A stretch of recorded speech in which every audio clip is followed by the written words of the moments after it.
Hello. Hi, nice to see you again. Good to see you again also, Pamela. Very nice to see you. I'm here at the library in Frankenmuth, and I know we're going to discuss a little bit about your book that you have, or books, I should say, right? Right. As you know, I've been on this book tour celebrating the bicentennial of Twas the Night Before Christmas. It turns 200 on December the 23rd, and that's a big milestone for this much loved poem. That's a huge milestone. I don't think many people realize that it's the bicentennial celebration of the poem. Yes, I started out last year touring, and I've been out for, I guess, about 200 events over the last 2 years, and then It's I've been on amazing. this 50-day tour recently for 120 events, trying to get people excited about this poem. And one of the reasons I did it was that I'm a publisher, and I looked at some statistics on the number of people reading the poem and the interest, and I had seen a bit of a decline, unfortunately, and I think that was due to the immense competition from so many great other books that are out there at Christmas Probably time. so. I Probably walk into so. bookstores all the time and I see it, and you must as well in your library. I mean, hmm really beautiful children's Christmas books, and such a selection of stories, but I just think that this poem, "Twas the Night for Christmas," is the pinnacle. I mean, it's the center of it all, and even all these 200 years later, it's still loved by children. Is that your experience in your library as well? Oh, definitely. My experience in my library, in my personal life, I know when I was in eighth grade and I didn't live in Frankenmuth at that time, I was down near Detroit. We had to Mhm. memorize the poem in pieces, and we would get in line and stand in front of our teacher and say that stanza. Then at the very end, we had to get up in front of her and the whole class, every single one of us, and recite the entire poem. So it's been a part of my life for a really long time. I have two children. I've made sure it's a part of their life. Um, I'm not sure the edition of the poem that I used to read, but I remember buying it at Barnes and Noble for my daughter, who's now 19. And I got it because it was the same version of the poem with the illustration. The poem doesn't change, but the illustrations that I had when I was a child. So it's been a big part of my personal life, and of course, it's been a part of our Christmases here at this library, Frankenmuth Wickson Library, as well as my previous library, Public Libraries of Saginaw. So it's everywhere. And now we have your beautiful book to add to our collection here at the Thank you. library as well. Yes. Yeah, yes, I wrote that book, and I was doing the history of the poem and the art of the poem. The art legacy is pretty spectacular, and I have art on almost every single page because there's this wealth of, you know, 2,500 editions of the poem that have been illustrated, It's and so you amazing. can have. Is that? I mean, it's just absolutely, It is. amazing. But then you also have fine art like Norman Rockwell does a painting called "Twas the Night for Christmas," Yep. and N.C. It's in your Wyeth book. does illustrations and commercial work for hmm based on the poem, and Andy Yes. Warhol, right, puts them in the Myth series of 1981. So Yes. the art legacy is pretty spectacular, and so I designed my book so that it could be read as a history book, American history, really, from the last 2 centuries, but Yeah. also to be looked at by children who might be interested in how people have interpreted Santa Claus through the years. Right. Right. Well, I love your book too because it's a beautiful book. I mean, I don't want to call it a coffee table book, though it does have that appearance. The reason I don't want to call it that is because of the information that's packed in it. It truly is American history.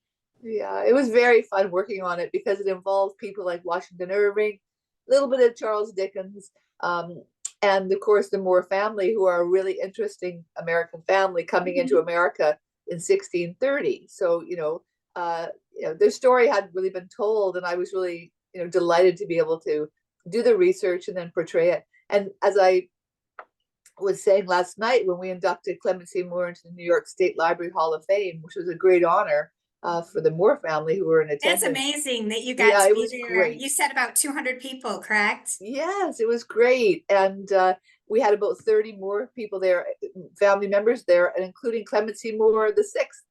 That's So crazy. it was great. That's crazy. I But can only imagine what the poem means to their family. yes, yes. And being called Clement C. Moore, I mean, this man said that wherever he goes, people think, oh, did you write the poem? And he has to remind them that this poem was That was a written in long time ago. 1822 and published in 1823, hence the bicentennial. But Mhm. no, it was a great, great thing to celebrate this wonderful, poet of Christmas Eve's milestone.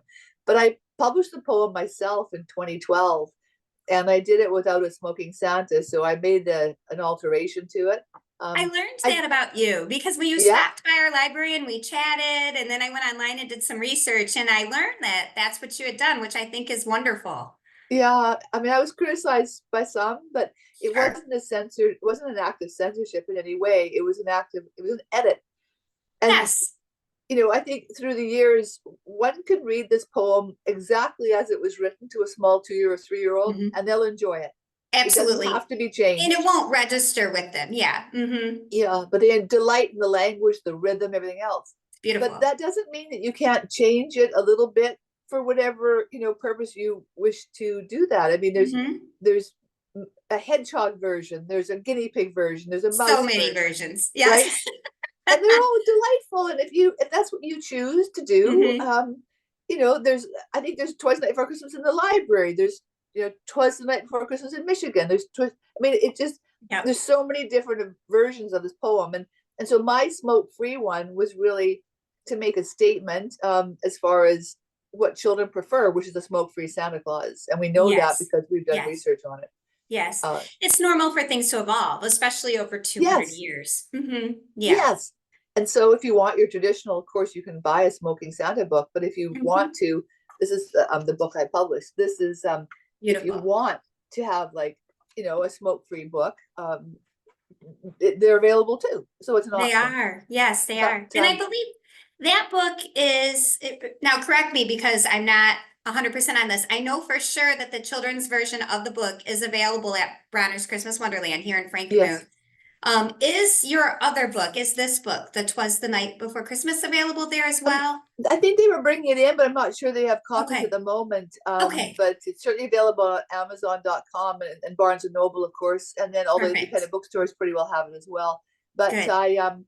I was delighted to visit Frankenmuth and to Yeah, visit Bronner's, and I think it's the biggest Christmas store in the world, and that was it fun. is. It is the world's largest Christmas store. It truly is amazing. It Yeah, really draws a lot of traffic into town this time of year. But having said that, Frankenmuth on its own, if you're not familiar with it, is somewhat like a Hallmark town, I guess. You know, the Hallmark movies that everybody loves, right? Or most everybody loves right now. We've got a bunch of little shops. We're famous for our chicken dinners. We have two family restaurants here that serve chicken dinners, both owned by the same family, but different sides of the family, if that makes sense. So right. they're Varian and Zenders. And people just love coming up. I think it feels magical and especially feels magical this time of the year. We have decorations. All of our trees are wrapped in white lights and it's very family oriented and fun. So it's very fitting that, we're here talking about Twas the Night Before Christmas because we're coming up on Christmas and I live in what a lot of people in Michigan refer to as Christmas town. So Oh, that's fun.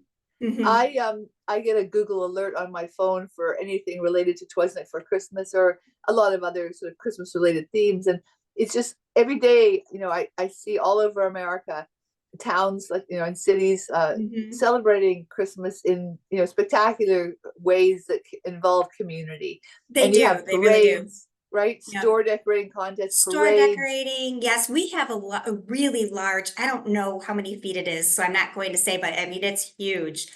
Christmas tree right next to our Chamber of Commerce on Main Street. Mm. And it puts on a show at certain intervals throughout the day. It's a light show that goes to music and, people crowd around it. It's our little Wow. piece of like Rockefeller.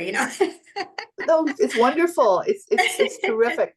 I did travel. I was there and I traveled around and was learning of the different plans that you had, and I was Mhm. unable to come back and do it during the Right. season. You're busy. Busy, yes, but there's a lot that goes on in Michigan for sure, just like in every other state. And one of the really thrilling things for me was that the White House decorated this year on the theme of Twas Night for I Christmas, saw and that. they I'm glad isn't you that brought that wonderful? up.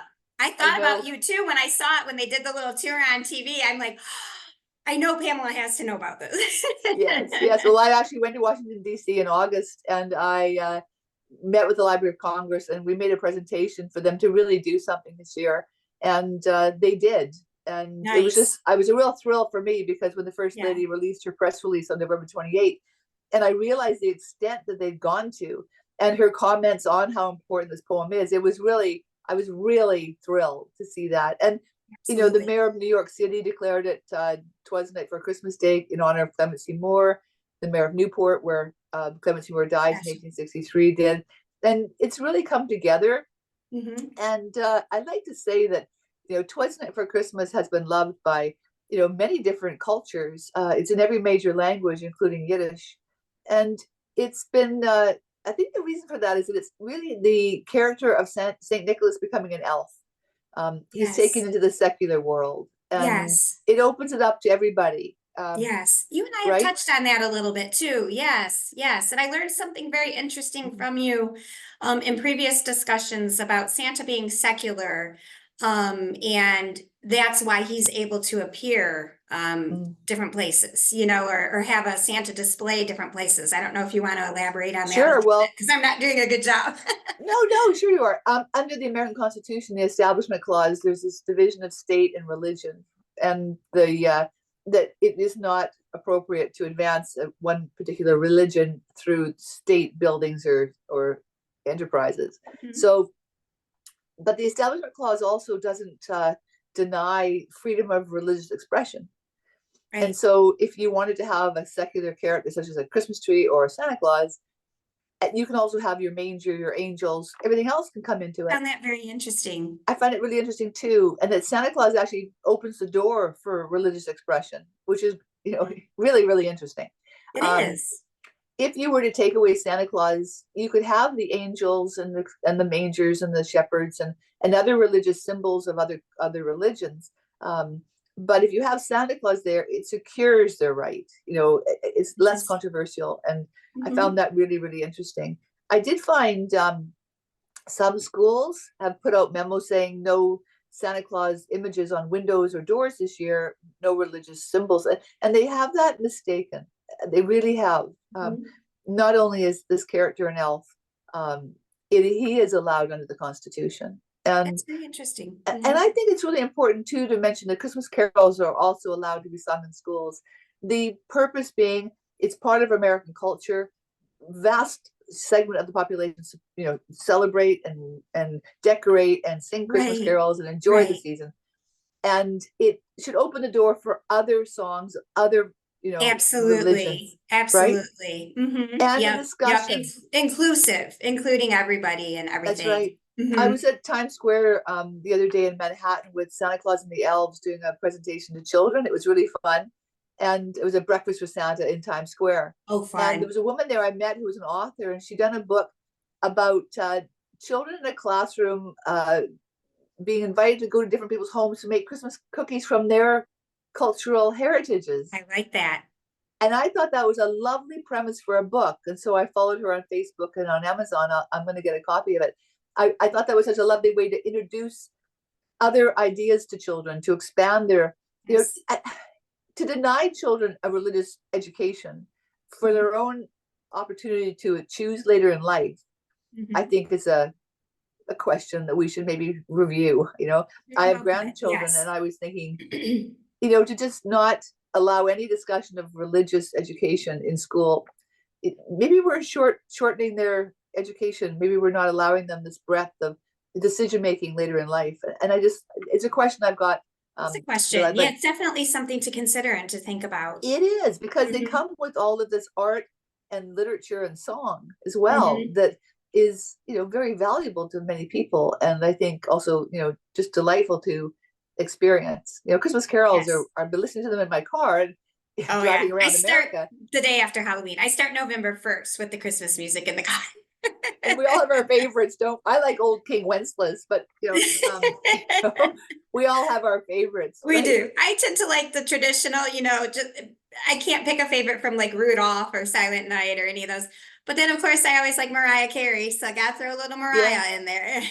And then I met a Santa Claus in New York, in Manhattan the other day, and his close friend is the one who wrote the one about Rudolph, Santa running over the reindeer running Oh, over Grandma Grandma. got run over by a That's reindeer. it. Yeah. And he's writing a sequel. Oh no. He's writing a We were sequel. just talking about that in the office here at the library the other day. We're like, okay, Grandma got run over, but did she die? So maybe we'll figure this out in the sequel. I don't know. I think that he's quite elderly, but apparently he's writing the sequel. So I said he should hurry up, maybe. I So agree. I it'll agree. be a fun one. But no, Twas the Night Before Christmas. They say it's the most often recited work in American poetry, possibly English literature, and I think part of the reason for its legacy and the fact that it's still very, very popular 200 years later is that it's the case of often a young child will have it read to them by someone they love. And I so it's a agree. grandmother, grandfather, parent, Yes. teacher, Yes. librarian, someone close to them, or that Yep. they, hear the poem. And it's this experience of reading to a child, this delightful poem, but also at this magical time of the year.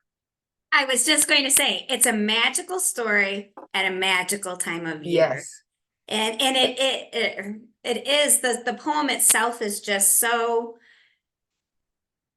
I guess, filled with anticipation would Yes. be the right way to Yes. put it. As you Yes. move through Yes. it, you're Yes. anticipating and anticipating and anticipating, and there's not really a solution. It stays magical at the end. You see Yes. Santa flying away, and yeah, Yes. that's what I It's love very about it. creative, very creative. And the names of the reindeer are fun. But it's just really exciting. But it also has this element of hope and belief and Mm-hmm. faith and trust, any word that you Does. like. But It it does. that little children can sort of Hmm. look forward to something And and adults too. oh sure. Yeah, because it I always sort of translates. I always sort of compare it to Jiminy Cricket sitting on the rock, wishing upon a star, or Linus in the Pumpkin Patch. Yes. It's Yes. this Very good. Mm-hmm. concept, right, of hope and belief. And Mm-hmm. if it's sort of difficult because at this time of year, some children don't receive what they want, or they have difficult lives and home lives. And Mm-hmm. and I think it's also a time of year to think back of what this Saint Nick character is really all about, and it's thinking of other people. I mean, Santa Claus comes because he's thinking of little children, and he Mm-hmm. wants to give them something. And it's rooted in this legend of Saint Nicholas, where Nicholas discovers these two young women who are in dire straits, and he comes to rescue them with gold, but and anonymously doing so at night, so not to Mm-hmm. be self-gratifying. But it's this is what it's really all about: this generosity of spirit, magical thinking, It and is. and looking out for other people. And so we have these Mm-hmm. charity drives this time of the year. We have empty stocking funds. We have all of these things to help Right. children. The Right. big piece of it, Yep. big Toys for piece. Tots and all of Yeah. that. Mm-hmm. Yeah. And I mean, some people will say it's too bad we don't carry that on throughout the year, right? But Mm-hmm. I've been working on a couple of things beyond this, and one of them is a play we're possibly writing about Helen Keller. And Helen Keller had a lot to write about her first Christmases, and learning that Christmas is about giving.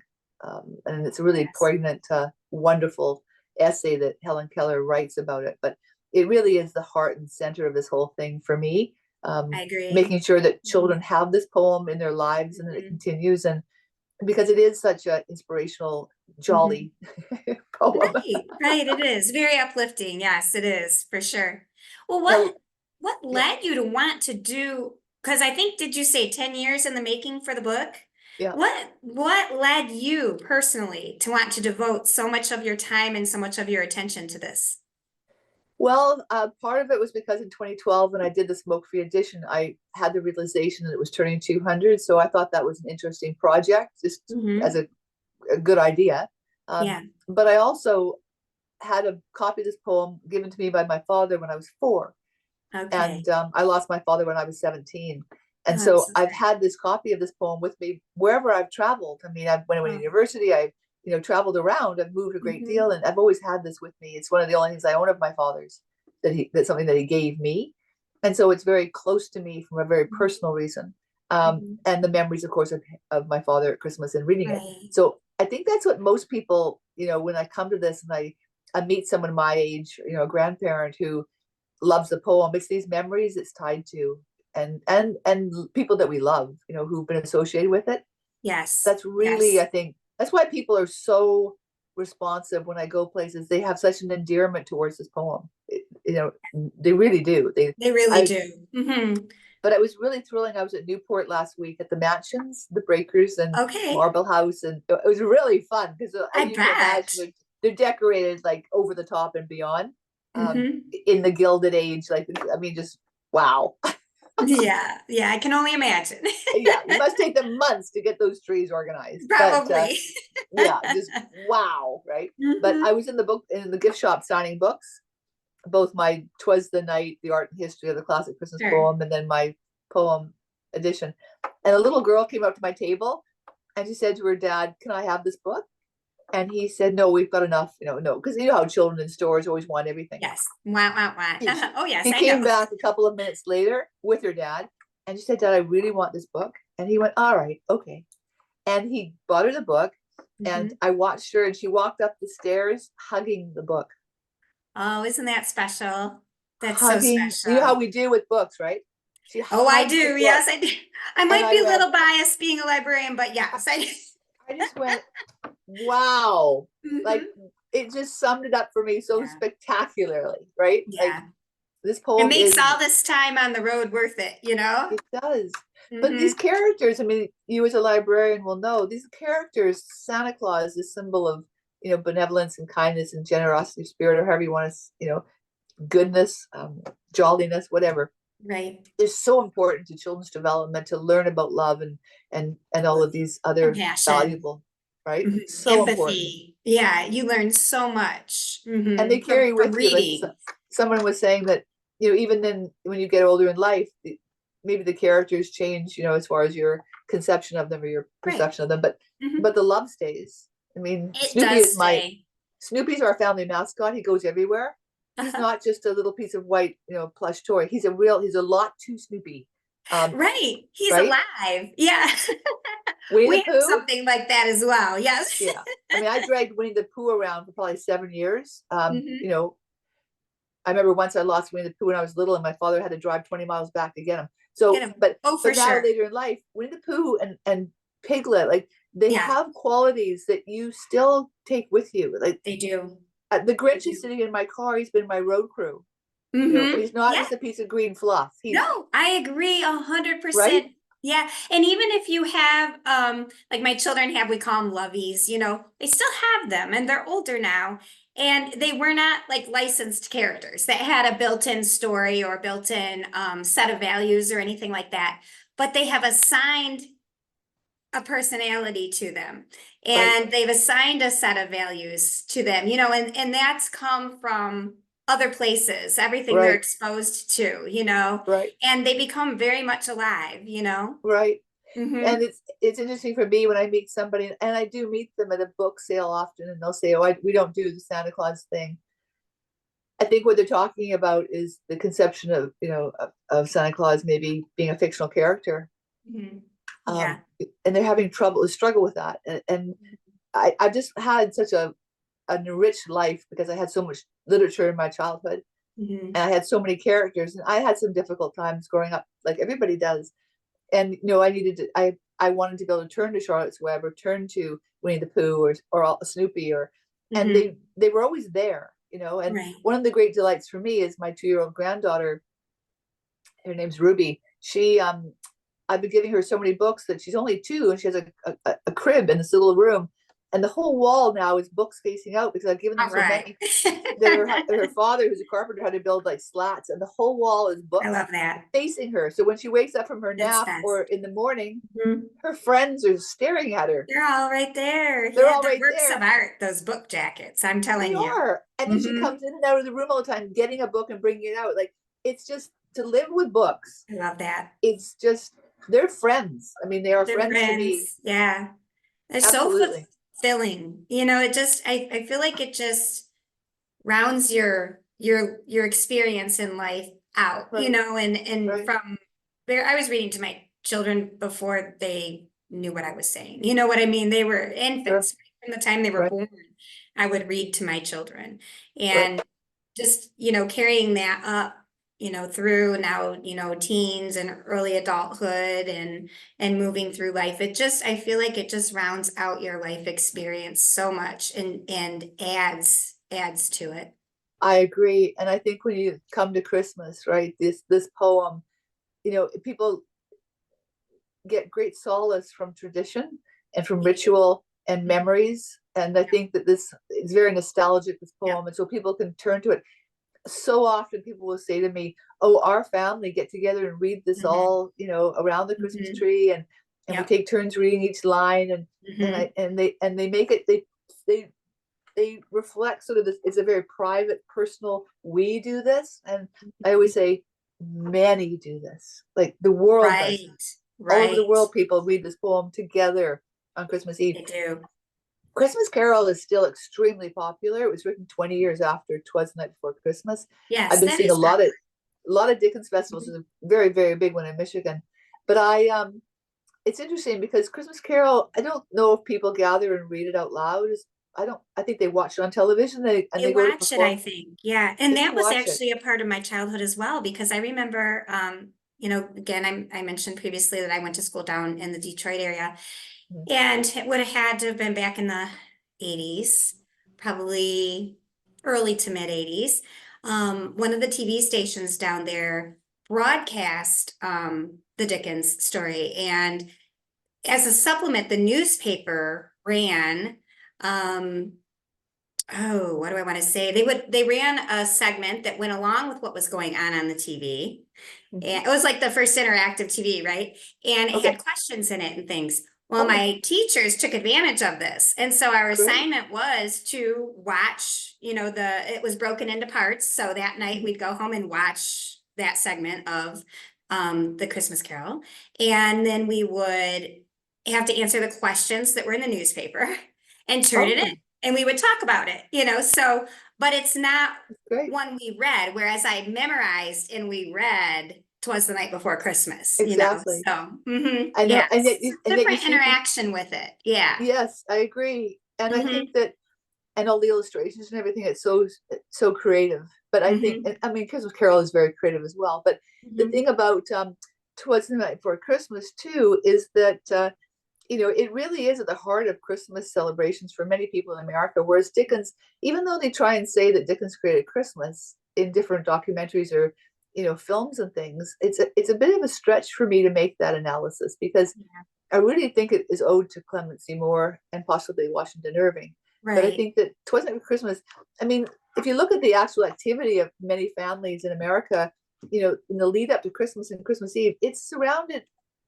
if this poem is at the center of it, they're not getting ready to play snapdragons and do figgy pudding and play blind man's buff. It's the Dickens. Yes, it's a wonderful story. Oh, it is, really, no doubt. It's not really the heart of it. We don't even eat those foods. We don't really do those games, and it's not really. I think Dickens and Washington Irving certainly enhanced the idea of Christmas dinner. Yes. But I think Christmas Eve and all of the, as you said, the anticipation and the excitement and the present buying and all the scurry that goes on for 2 months before the Christmas Eve is based on this poem. Right. And the magical reindeer. What I find so interesting about the poem and how it does relate to all of that is that there is no commercialism in this poem. It removes that completely. And I think I like that you can have Santa and have the magic and have all of this that inspires so many other things, yet there's no commercialism in this poem. And I really appreciate that. I think that's part of its magic. It is great. The the other great classics, The Grinch and Charlie Brown's Christmas, they are they're derivatives of this. I love The Grinch. I love the Grinch story. How can you not? I love the way the Who's gather around the tree and that no one can steal Christmas because it's a spirit of generosity and charity and goodwill to others. No one can steal that. And I really love that sentiment. I've seen some pretty scary Grinches this year. There's some that if I was 2 or 3, I would be going, oh wow, right? So it can be a little scary, right? Like a little scary. I've been watching videos from my children of my granddaughter going to different events, and she's 2, and just the Cute. delight in her face seeing a Santa, Oh, or yeah. but I All haven't over seen her their with the Grinch. faces at that I'll have age, to see yeah. her with the Grinch and see how she responds. But I had the delight of reading this poem to her before I Mhm. left, and there was a twinkle in her eye. I'm sure. She was taking it in. She's Yeah. very, as I said, very familiar with books, so she was really enchanted by it. But it's um, it's just love, and I really hope that people do read it this Christmas Eve. I hope they Yes. gather their families, no matter how Yes. old their children are, and read it aloud, or do it on a Zoom call with Yes. other relatives, or reach out to somebody. Yep. It only One takes thing, a couple minutes. exactly three And that, minutes it exactly. only takes a couple minutes. So I yeah, know definitely. one Well, family we was are doing it. running low on time too, Pamela. So Okay, great. our little chat's gonna end here in a minute, and unfortunately, I can't control it because I could just go on and on and on. So No, this was wonderful. Thank you so much. And yeah. certainly my books are over at Bronner's. I know they have some stock. So Yes, yeah, thank you for I doing know they this. do as well because I reached out to them also, and I know Okay, 100% they have the children's book. I was just a great, little unclear whether great, or not they have the art and history of the classic poem. So, but great. like you said, it is on Amazon too, if people, Yes, and if you're in Frankenmuth, it is at your local library. Frankenmuth Wickson District Library has it, and I know great, if you're in Birch Run Library, Flesh Memorial Birch Run Library also has it. So great. and Fleshner also has the children's book, which I don't believe we have here. So, Okay, yeah, so Fleshner has that. So whether you're a Birch Run patron or a Frankenmuth patron, come on in because we interloan with each other as well. But only one copy each, and these are worth buying and having in your house, in my thank you, opinion, every year. So yes, yes. thank you, thank you. Yeah. And my website is twasthenightbook.com. If you want to reach out to me and ask me questions about vintage collection of Twas or anything at all, I'm available. So Good. thank you very much for doing this with me. Thank you so much, Pamela. It truly has been a pleasure. I've enjoyed our previous conversations as well. So Great, thank you very much for all of your thank you. time, and I hope you have a very Merry Christmas. Thank you very much. You too. Thank you. Bye. Bye-bye.